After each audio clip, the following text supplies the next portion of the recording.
Hi, I'm Rod Miller, and you're watching Astrobrief. This is brief number 3 for Friday, November 26th, 2021. Andromeda, a third quarter moon, another Jupiter transit, and the AZ-GTI Wi-Fi mount. Crank up your dew heater and dry your tears. Astrobrief starts now.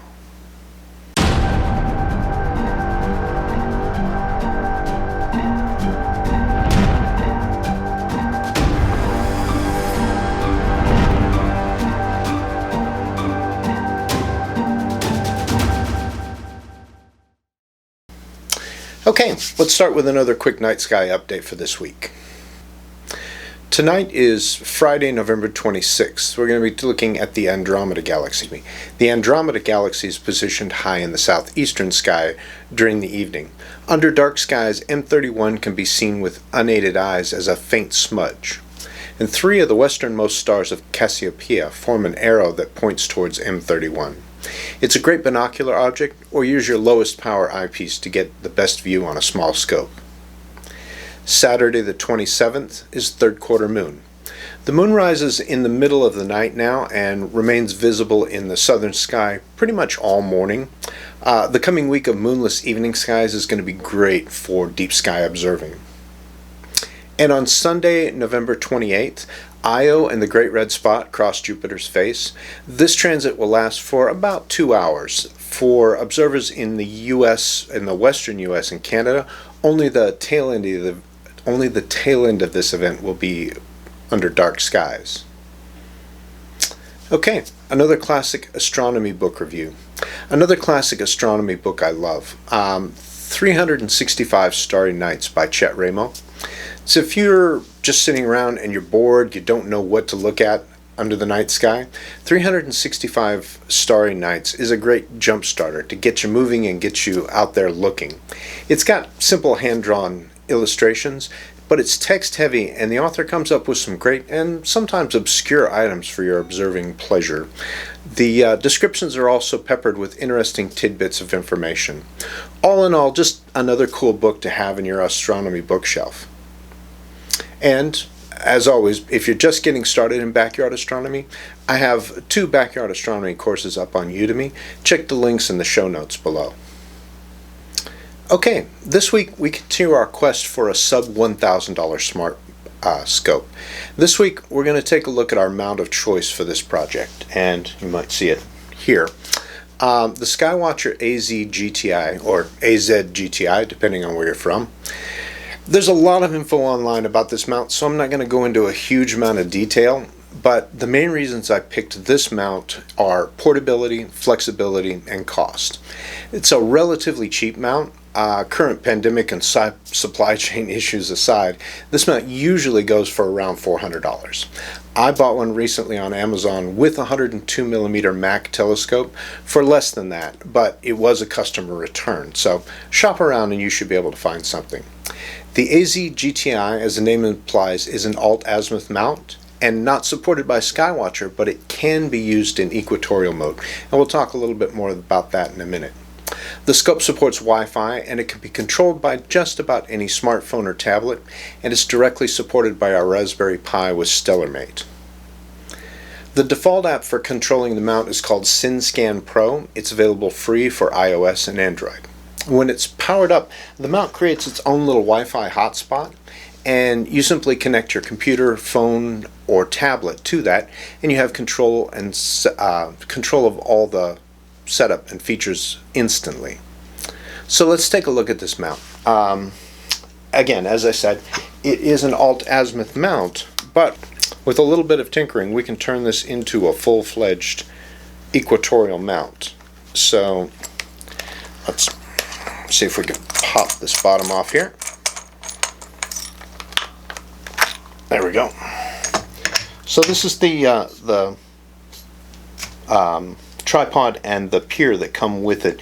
It's actually pretty stable, pretty good. I have no issues with it. I've set the scope up a couple of times on this, up to an 80mm refractor, and it's held it very well, and the mount tracks pretty well. So Skywatcher sells this little unit here, which is more or less just an Equatorial Wedge for their Skywatcher camera tracker. And they also sell a nifty cool counterweight, and it just so happens that this is an M8 thread. Inside the mount here you have an M12 thread. So on Amazon you can actually order a reducer from M12 to M8 and then buy this counterweight, which would then screw in here. Once you've got your mount set up in Equatorial Mode here, we can flash the software, the motor controller board and firmware for this mount directly, and that's all it takes. You have a complete Equatorial mount ready to go for whatever you want to do. Again, to start out with, on our project we're going to be using this in alt-azimuth mode. So we're going to leave it the way it is for now, and in a future episode what we want to do is version 2. We will probably convert this to Equatorial Mode and get more into astrophotography. But for building our smart scope initially, this is what we're going to use. We're going to use it in alt-azimuth mode, and that's it. We'll set that up. We have 3 different scopes that we're going to try out for our little project. The first one is going to be the Evo Guider. Evo Guider 50DX, I believe it is, which is a 50mm, sort of a poor man's red cat. It's 50mm. It has ED glass and very low chromatic aberration. So we'll see how that works. We also have an 80mm standard refractor that we're going to try, also an ED telescope, and we're going to try the Maksudov 102mm and see how that works. The Mac, having a longer focal length, is probably going to be, let's see, I think we have it here, is probably going to be better suited for planetary viewing than deep sky, or possibly some of your smaller deep sky. And then we're also, again, going to use the wide field stuff for the larger deep sky objects. So that's pretty much it for this week. Next week we're going to go over the 3 telescopes, and we're actually going to hook the telescopes up one by one and see how this works out.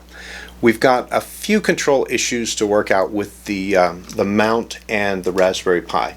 The Raspberry Pi directly supports 2.4 gigahertz, which this mount will take, but the distance that we get with a 2.4 gigahertz Wi-Fi connection is not very far, so we'd like to be able to increase that to 5 gigahertz. To do that, we have a hardwired connection that will go from the hand controller to a USB port on the Raspberry Pi with StellarMate. And once we connect those two up, we can run the mount wired into the Raspberry Pi and then use 5 gigahertz or 5G Wi-Fi, which will give us a much more range and much more speed as far as downloading images and all of that. So again, we'll get more into that next week. Hope you guys had a great Thanksgiving, and we will see you next week. Clear skies. Every one of you listening to my voice, tell the world, tell this to everybody wherever they are. Watch the skies everywhere. Keep looking. Keep watching the skies.